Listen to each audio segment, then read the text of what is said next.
afternoon to you all. Good afternoon. I'm Joe Kelly. I'm the pastor in this meeting.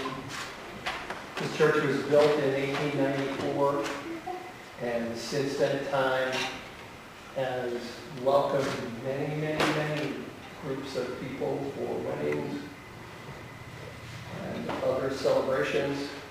We welcome you. As in all wedding gatherings, there are people from all sorts of walks of life. There are people who have grown up in the church. There are people who have not grown up in the church. There are people from many different kind of backgrounds. Everybody's welcome. I'm glad that you're here to celebrate the commitment of these two people to live their life together. Everybody made it through the opening walk down the aisle. Everybody sort of stayed alive. Always sort of enjoy the 5 or 10 minutes before the ceremony starts, how nervous everybody is. I got to listen to the mother of the children give instructions downstairs. The children were wonderful.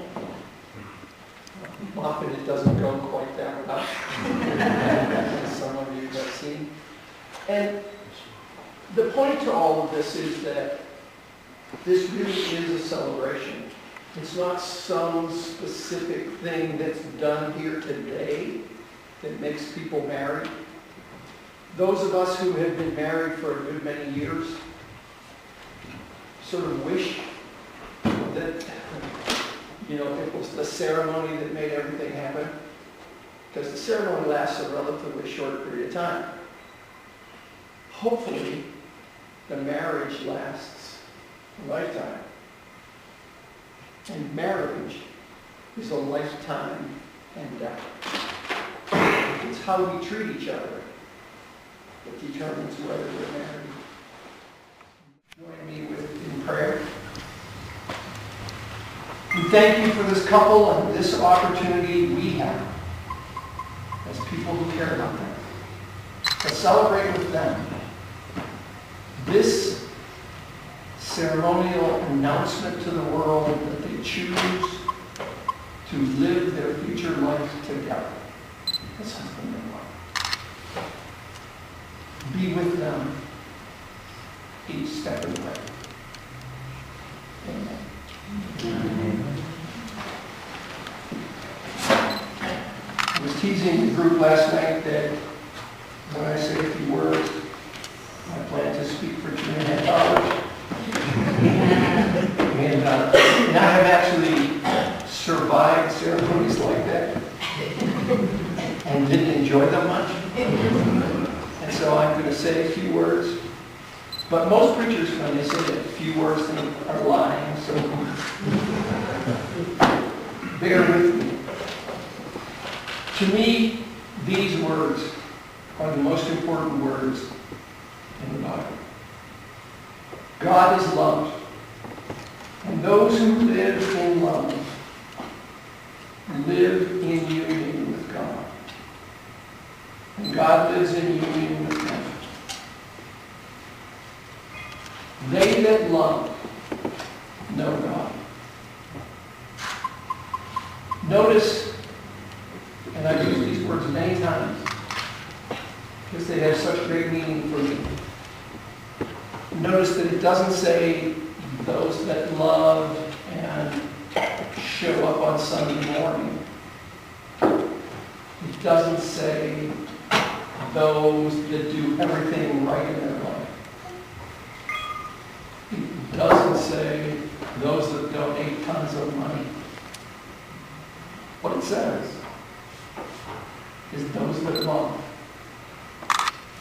know God. And love is a behavior.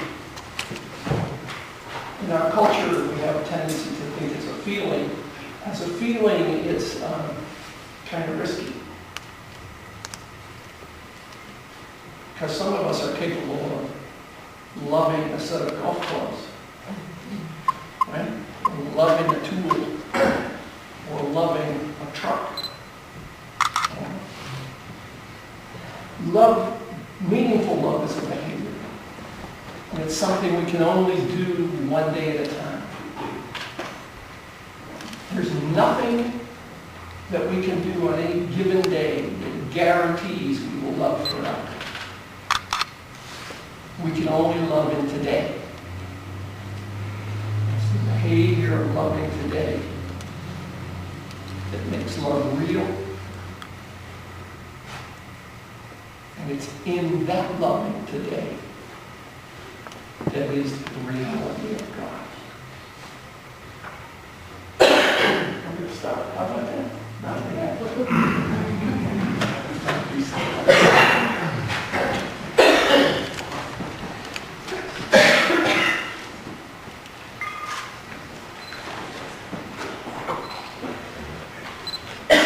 You have your Bibles. We're going to read them. Please read them out because everybody reading wants to read.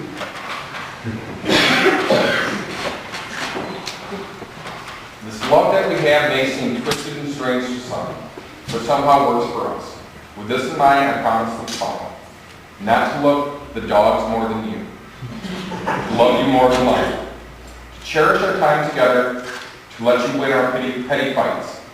To honor and cherish you. To support your goals. And to memorize your tattoos in case you come up with us.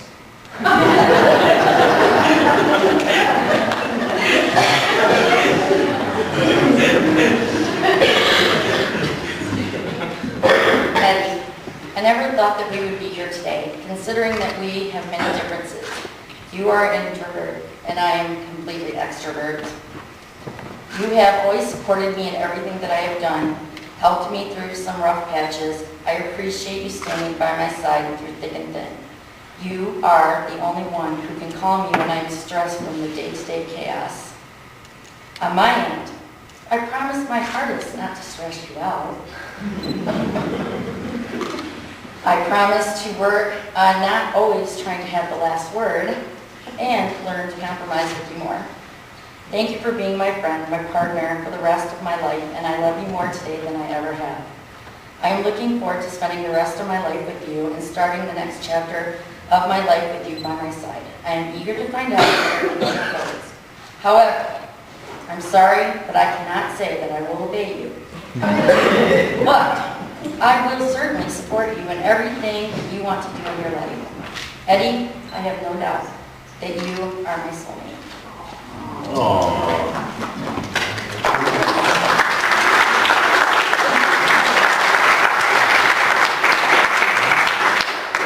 In somewhere close to, I think I've said this to you before, that I've done, officiated maybe 375 to 380 weddings over the years. I think, without much question, those are my favorite vows. I do want to point out that he only committed to letting you win the Trivia Award. However, I did tell him I would try to work hard on not having to have the last word, because we all know I have to have the last word.